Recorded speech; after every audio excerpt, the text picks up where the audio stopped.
Hello guys, मैं हूं Manish Verma, KCM ITI Bhadra fitter instructor, और आपका स्वागत है हमारे चैनल लर्न ऑफ टेक्नो पर। डियर फ्रेंड, जैसे कि आप सभी को पता है कि हमारा एक नया चैनल है, वो भी आ चुका है, जिसका लिंक मैं आपको डिस्क्रिप्शन पर दे दूँगा।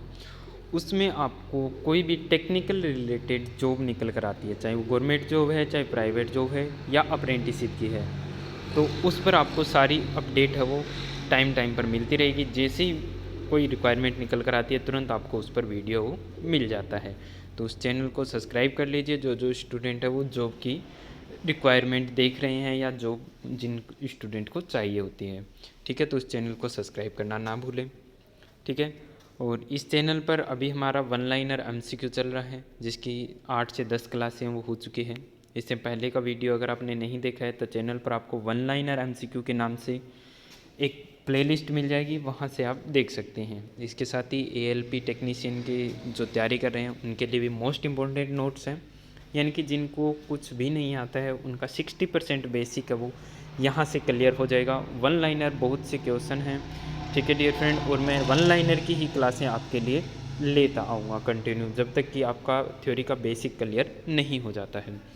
चलिए वीडियो को शुरू करते हैं।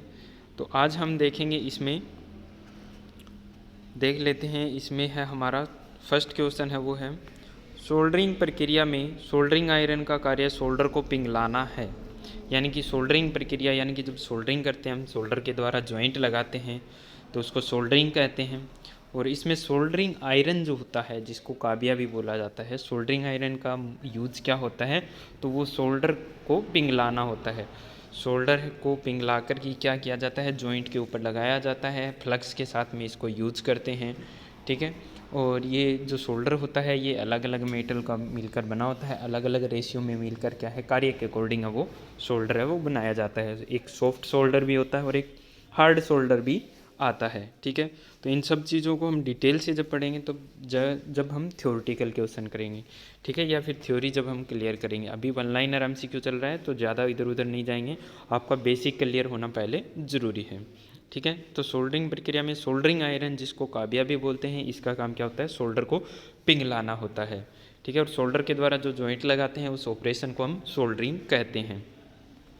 नेक्स्ट क्वेश्चन की यहाँ पर बात करें तो ड्रिल का पॉइंट वो सेंटर में नहीं होता है तो ओवर साइज होल बनाएगा। ये डियर फ्रेंड मैं आपको पहले भी क्लियर कर चुका हूँ कि ओवर साइज होल है वो किन किन कारणों से बनता है। तो उनमें से एक जो रीज़न है वो है कि ड्रिल का पॉइंट अगर सेंटर में नहीं बना है, ड्रिल का जो आगे का पॉइंट होता है अगर वो सेंटर आउट है तो हमारा ड्रिल है वो ओवर साइज का होल है वो बनाता है, ठीक है। तो इनमें ज़्यादा समय नहीं लेंगे क्योंकि हमने पहले ही पीछे की वीडियो में इनको क्लियर कर लिया है। नेक्स्ट है वर्नियर बेवल प्रोटेक्टर का प्रयोग 5 मिनट की परिशुद्धता में माप लेने के लिए किया जाता है। वर्नियर बेवल प्रोटेक्टर जो होता है उसको यूनिवर्सल बेवल प्रोटेक्टर भी बोला जाता है। मैंने पीछे की एक वीडियो में आपको पूरा डिटेल से क्लियर किया है। उसका जो लिस्ट काउंट, उसका जो अल्पतमांक होता है वो 5 मिनट होता है, यानी कि 5 मिनट की शुद्धता में वह माप ले सकता है। और 23 मेन स्केल डिवीज़न के बराबर 12 वर्नियर स्केल डिवीज़न बने हुए होते हैं, ठीक है। ये भी मैंने आपको बताया था। नेक्स्ट है वर्नियर डायल कैलिपर की परिशुद्धता वो 0.05 मिलीमीटर है। बीम स्केल की रीडिंग है वो 25 मिलीमीटर तथा डायल को हैंड द्वारा दर्शाई गई रीडिंग है वो 24 है। रीडिंग की गणना करने पर वह 26.2 मिलीमीटर होगी। तो ये किसकी बात कर रहा है, डायल कैलिपर की बात कर रहा है, जिसकी एक्यूरेसी भी इसमें दी हुई है 0.05 मिलीमीटर दी हुई है, ठीक है। जिसमें मेन स्केल पर रीडिंग है वो 25 मिलीमीटर है, ठीक है। और वर्नियर स्केल पर जो इसकी रीडिंग है वो 24 है। तो 24 को हम 5 से मल्टीप्लाई कर देंगे और जितना भी आएगा उसको फिर 25 में ऐड कर देंगे। तो 24 को 0.05 से मल्टीप्लाई करेंगे तो उसका 1.2 के समथिंग आएगा, उसको 25 में ऐड कर देंगे तो 26.2 मिलीमीटर हमारा निकल कर आता है। ये भी मैंने आपको पहले ही क्लियर किया था एक वीडियो में पीछे में कि किस प्रकार से निकालते हैं। तो इसकी एक्यूरेसी वो 0.05 मिलीमीटर हमें दे रखी है, तो उसको मल्टीप्लाई कर देंगे किससे, 24 से, और उसको 25 मिलीमीटर के अंदर हम ऐड कर देंगे, ठीक है डियर फ्रेंड। चलिए आगे देखते हैं। तो इसमें नेक्स्ट हमारा है बेंडिंग अलाउंस मटेरियल की थिकनेस के अनुपात में होता है। जो बेंडिंग अलाउंस यानी कि जब हम पार्ट को बेंड करते हैं तो ये उसके अलाउंस की बात की गई है। तो ये क्या है, मटेरियल के थिकनेस के अनुपात में होता है।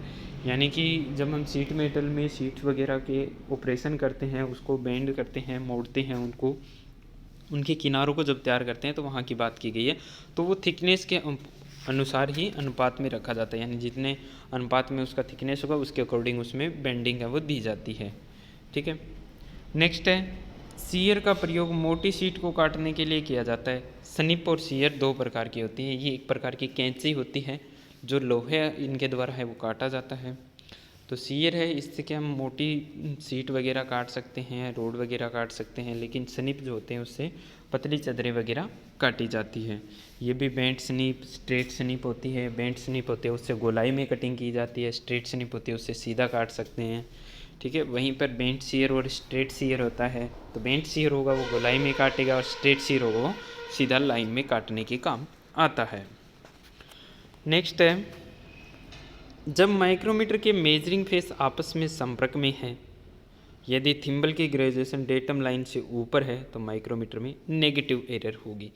एरर के बारे में मैंने आपको क्लियर किया था, जीरो एरर पीछे के क्लास में कंप्लीट किया था हमने कि जीरो एरर है वो क्या चीज़ होती है।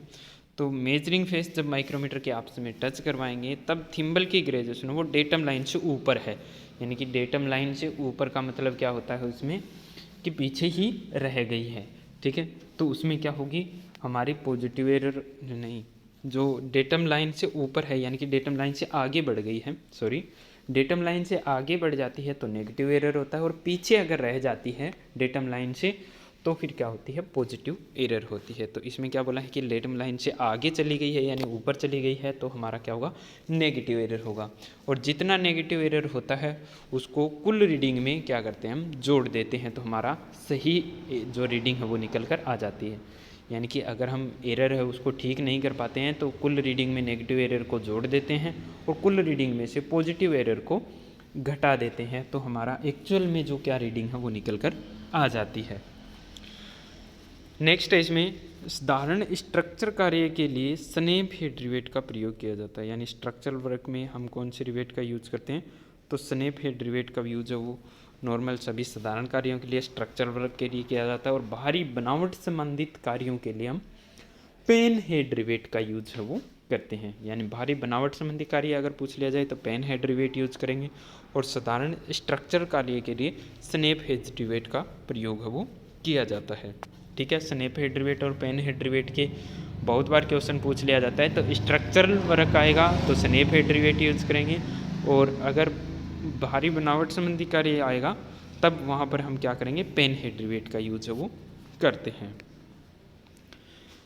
नेक्स्ट क्वेश्चन देख लेते हैं। नेक्स्ट इसमें दिया है कि धातु का वह गुण जो लगाए गए बल को हटाने के बाद वापस उसी अवस्था में लाया जा सकता है, इसे इलास्टिसिटी कहते हैं। यानी कि कोई भी मेटल है उसके ऊपर हमने क्या किया फोर्स लगाया, ठीक है, और उसके बाद में जब हमने फोर्स को हटाया तो वो वापस अपनी पोजीशन में आ गया। जैसे स्प्रिंग होता है, स्प्रिंग पर हम प्रेशर डालते हैं वो पिचक जाता है, और जैसे प्रेशर हटाते हैं तो वो अपनी पुरानी पोजीशन में आ जाता है।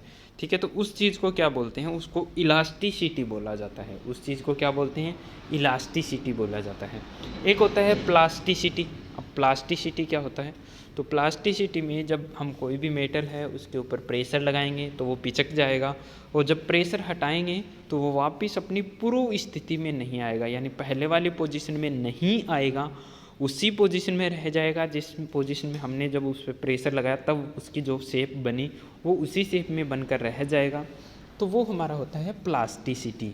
ठीक है, और इलास्टिसिटी में क्या होगा, इलास्टिसिटी में जब हमने प्रेशर लगाया किसी वस्तु पर तो वो पिचक गई, जैसे ही हमने प्रेशर हटाया तो वो अपनी पहले वाली पोजीशन में आ गई वापस, तो वो होगा हमारा इलास्टिसिटी। ठीक है,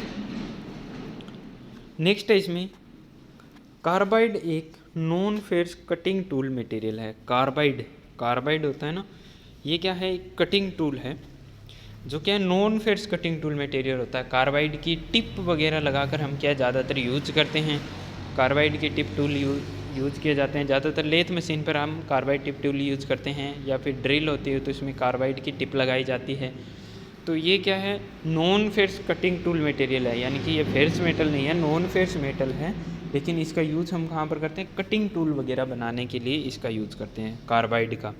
इसके अलावा कार्बाइड की टिप है वो माइक्रोमीटर में लगाई जाती है, कहाँ पर, एनविल और स्पिंडल पर, ताकि उसके फेस को घिसने से बचाया जा सके, क्योंकि कार्बाइड होता है वो बहुत ही हार्ड मेटल होता है, ये जल्दी से घिसता नहीं है। ठीक है, नेक्स्ट है इसमें रेडियल ड्रिलिंग मशीन का विशिष्ट लक्षण यह है कि इसके स्पिंडल को किसी भी पोजीशन में लाया जा सकता है, यानी इसके ऊपर स्पिंडल है उसको किसी भी पोजीशन में हम सेट करके यूज कर सकते हैं। किसका, रेडियल ड्रिलिंग मशीन की बात की जा रही है। रेडियल ड्रिलिंग मशीन है डियर फ्रेंड, बड़े बड़े वर्क पीस वगैरह होते हैं उन पर बड़े बड़े ड्रिलिंग वगैरह करने के लिए ज़्यादातर यूज़ करते हैं, यानी कि जहाँ पर मास प्रोडक्शन होता है, बड़े बड़े बनावट संबंधी कार्य किए जाते हैं, वहाँ पर रेडियल ड्रिलिंग मशीन यूज करते हैं। तो इसमें क्या होता है कि ड्रिलिंग मशीन में जो स्पिंडल होता है इसको हम किसी भी पोजीशन में सेट कर सकते हैं, आगे पीछे मूवमेंट दे सकते हैं, चारों तरफ हम घुमा के भी उसको सेट कर सकते हैं, और ऊपर नीचे भी इसको मूवमेंट है वो दी जा सकती है। ठीक है, ये ओनली रेडियल ड्रिलिंग मशीन में सारे ऑपरेशन है वो किए जा सकते हैं, आगे पीछे भी मूवमेंट दे सकते हैं स्पिंडल को, ऊपर नीचे की मूवमेंट भी दे सकते हैं, और 360 डिग्री में भी घुमा सकते हैं। ठीक है, आज का लास्ट है क्वेश्चन है, तो लास्ट क्वेश्चन क्या है, हेक्सा ब्लेड है वो कोर्स दांते का पिच है वो 1.8 मिलीमीटर होता है। हेक्सा ब्लेड होते हैं उसमें दांते कटे हुए होते हैं जो 4 प्रकार के होते हैं, कोर्स, मीडियम, फाइन और वेरी फाइन, 4 प्रकार के दांते वो कटे हुए होते हैं पिच के अनुसार। ठीक है, तो कोर्स ग्रेड के जो दांते कटे होंगे उनकी पिच रहेगी वो 1.8 मिलीमीटर रहेगी। वहीं पर अगर मैं बात करूँ मीडियम पिच की तो 1.4 रहती है, और फाइन पिच की बात करें तो 1 मिलीमीटर रहती है, और वेरी फाइन है वो 0.8 मिलीमीटर रहती है। ठीक है, तो ये हेक्सा ब्लेड के दांतों से संबंधित क्वेश्चन था, और इसकी दांतों की पिच है वो कार्य के अकॉर्डिंग भी रखते हैं, जैसे सॉफ्ट मेटल के लिए कोर्स पिच ब्लेड यूज़ करते हैं, वहीं पर पतली कोई सीट वगैरह है तो वहाँ पर हम क्या है फाइन पिच ब्लेड है वो यूज करते हैं, या फिर वेरी फाइन पिच है वो ज़्यादातर, जैसे पतली सीट है कोई कंड्यूट पाई वगैरह है तो वहाँ पर वेरी फाइन पिच का हम यूज कर सकते हैं। क्योंकि हेक्सा ब्लेड में हम जो दांतों की पिच का जो चुनाव करते हैं, दांतों का हेक्सा ब्लेड का चुनाव करते हैं, तो उसमें देखते हैं कि जो हेक्सा ब्लेड है उसके कम से कम 2 दांते हमारे वर्क पीस के ऊपर सरफेस के ऊपर टिकने चाहिए, मिनिमम 2 दांते हैं वो वर्क पीस की सरफेस पर टिकने चाहिए, तभी हमारा उस ब्लेड का पिच है वो सही माना जाता है, और उससे ही क्या कटिंग है वो सही से हो पाती है। ठीक है डियर फ्रेंड, आज की वीडियो में बस इतना ही। वीडियो अगर आपको अच्छा लगता है तो ज़्यादा से ज़्यादा शेयर कीजिएगा, और इसके अलावा जो हमारा दूसरा नया चैनल आया है उस पर भी आप सपोर्ट कीजिएगा। Wish you all the best. जय हिंद, जय भारत।